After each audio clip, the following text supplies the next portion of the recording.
Hello folks, welcome back again, another edition of the Brothers Dempsey drinking show. Oh, what the hell was that? I think we just heard a tweet from Mordor coming in, but nonetheless, we're ready to start a new beer adventure here on our own. Yeah. This is a beer from Rogue. You guys all know Rogue. This is a Chateau Rogue series. This is a first growth single malt ale. I'll be honest, I've never heard of it. Rogue produces so many beers. To me, they're like the godfather of craft brewing. They've been around for a long time. Started in a basement in Ashland, Oregon. Yeah. Started out in the basement back in 1988. 1988. So these guys are one of the first, when the craft beer boom started. I mean, these guys are up there. I mean, people talk Dogfish, Victory, that kind of stuff around here, but these guys have been around for a long time. Very similar to like the grunge era. Yeah. Like the West Coast, because a lot of people have been picking up on the California beers, but I think a lot of attention has come a little bit away from the beers of Seattle and Washington. Northwest is big though. I mean, the Northwest is huge. Yeah, Pacific Northwest is a big beer community. I love all that stuff up there. Yeah, I love it. It's just there. And Northeast, Northwest is good. These guys have been one of our they're kind of a go-to. Yeah, I mean, I love the Dead Guy, but they come up with all kinds of stuff. I mean, they've had breakfast beers. They've had just crazy collaborations over the years. Yeah. They do perennial, whatever, works. And perennials, annuals, they're like fucking flowers. They're everywhere. Yeah. My mouth is watering. I can't wait to try this one. Yeah, well, because this one is a malty one. Apparently, it says it is let me just tell you, dedicated to farmers and fermenters. All right, malty aroma, deep golden in color with a dense, creamy head, medium body with a lush, rich maltiness from the Dare malts. So, there's just crazy. They got latitude, longitudes of their hop yard and farms and stuff. Yeah, I don't know what that means, but we're going to give it a shot. So, bust this stuff open as Mordor comes out again. And fresh. Definitely some malty. I mean, Road Dead Guy is one of my favorites. Whoa. Oh, wow, look at that. That's gonna take you 3 hours to come down. New pour, perhaps? I don't want to come down from this cloud. Oh, crap. This is want ridiculous. to come back down from this cloud. We'll have to get another glass in here, folks. Wow, we got head central here on this one. This is like a new keg. Come on, are you kidding me? Look at this head. Oh my god. Here. I don't know.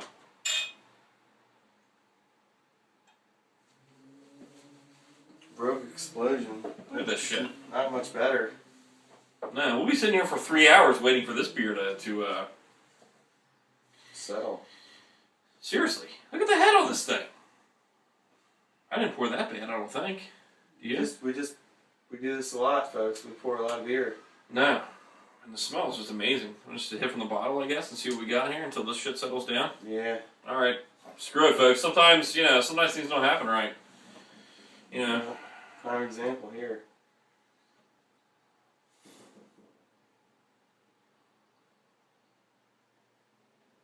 Wow.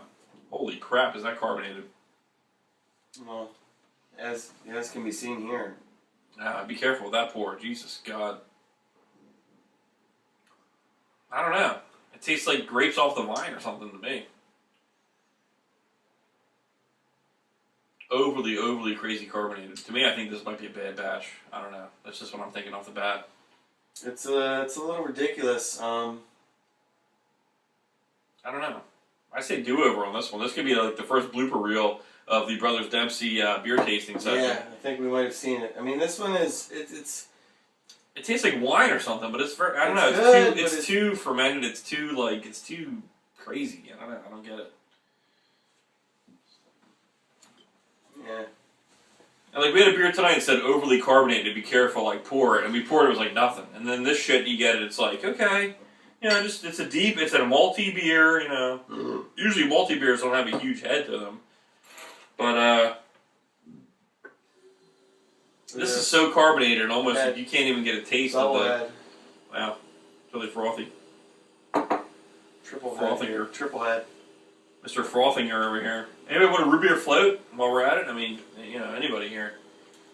This is our first fail episode, so we might as well make the best of it, right? What the hell is this thing?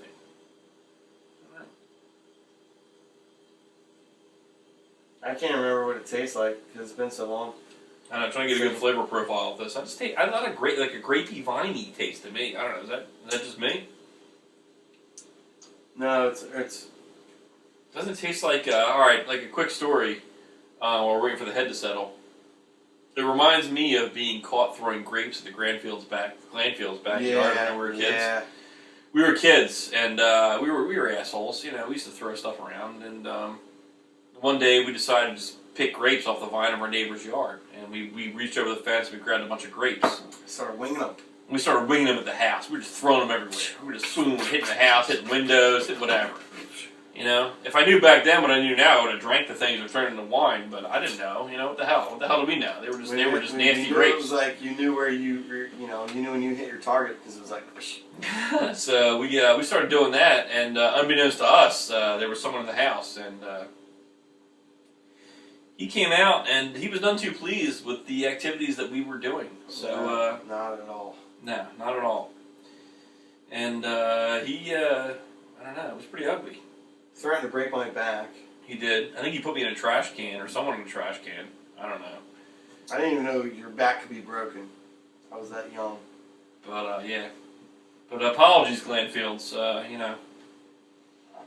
Apologies and cheers. It looks like we finally get this beer's to you. maybe a drink off of this. This is a real.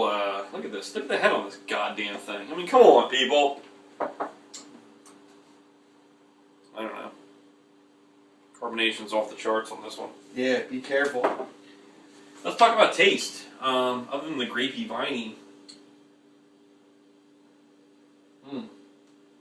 It's good. It's got a very middle earth kind of taste. It is. It's an earthy taste. I mean, this is like. It's pretty wild. It's not unsimilar to the Rogue beers that I really like, though. I mean, to be honest with you, Rogue, from what I like about Rogue, is I love the malty earthiness of other beers. I mean, that's what I like. Yeah. If Rogue made an IPA, I'd be like, screw you. You know what I mean? Like, I don't want Rogue is not known for like their crazy hoppy stuff. Right. They're known for their malty, you know, their dank, you know, dark kind of brews. You know what I mean? Really fulfilling brews that are just real hearty, wintry kind of stuff, which I love. Yeah. So for that, I applaud Rogue. I don't know if I love this beer. You know, it's got a great taste, but I just don't know whether this beer is really. I don't know. I mean, the head will just stick on you like cotton candy. It's ridiculous. Now that the head's finally settled, I'm afraid to pour more here because obviously it's gonna become a mess. It's got a very sweet finish, almost a molasses kind of malt finish with that, which is nice. It's really nice, but yeah. And I appreciate the effort. I guess was to get this a little bit off the floor, and what I mean by that is, you know, a lot of times maltier beers are just a lot more stagnant, right? They're not as carbonated and they just kind of, you know, you have to like really like almost like pull out of the bottle just to get it out there. Interesting. So I like the elevation factor of this, where they try to bring it up and make it a little more palatable, but it's a little too much so. Yeah. It could use a little deafening in that respect. I agree. I guess it's where the Chateau Rogue comes into play, like Chateau Rogue, like it's like a champagne type style. I guess they're going for that carbonated style of beer, you know, which is cool. But for me, honestly, I'm going to be a beer snob for like 2 seconds. If you're going to call it Chateau Rogue, do like what Trogs and these other brewers do, like put a cork in it. You know what I mean? Make it like a Make it if you're going to make it a champagne winey type beer, then package it like so. You know, I mean, to me, this is like a little. I don't know. Yeah, I almost felt a little unprepared by the content. Yeah, I wasn't ready for this at all. I was like, all right, single malt. You see things like single malt. When all you hear is malt, that's what you're expecting. You're not expecting some kind of friggin' overpowering, some head explosion here where you're just like inundated with like ridiculous amounts of head. You know? Although the taste I think is really good. But yeah, it is. It is. If you can sit through this show and wait for your beer to settle down, Mm-hmm. They'll be right there with us, and kind of like a fermented brown ale or something. Maybe would you say something like that? Did we do a shot? Yeah. Cloudy as nuts and sediment. Yeah, Not sediment. heavy, but look at the sediment I got here though. I got like particles of flowing in here. Oh, It's yeah. like A lot of sediment. But it's hey, good. Sediment is not a bad thing. Don't be afraid of sediment in beer. That's what I say. I mean, sometimes some of the best beers ever are like really crazy sediment beers. mm-hmm. I tend to agree. Do we love this beer? I would say no, but I like it. It's good. It's not going to turn me away from Rogue and say, well, God, what were they thinking? Because I think I know where they were trying to go with this one, but maybe not as marketable as the other choices you'll see from them. Yeah, definitely so. Well said, brother. All right, with that, we'll leave you with Rogue Chateau Rogue First Growth. There's one to grow on. First growth. All right, man. Thanks for drinking. Peace.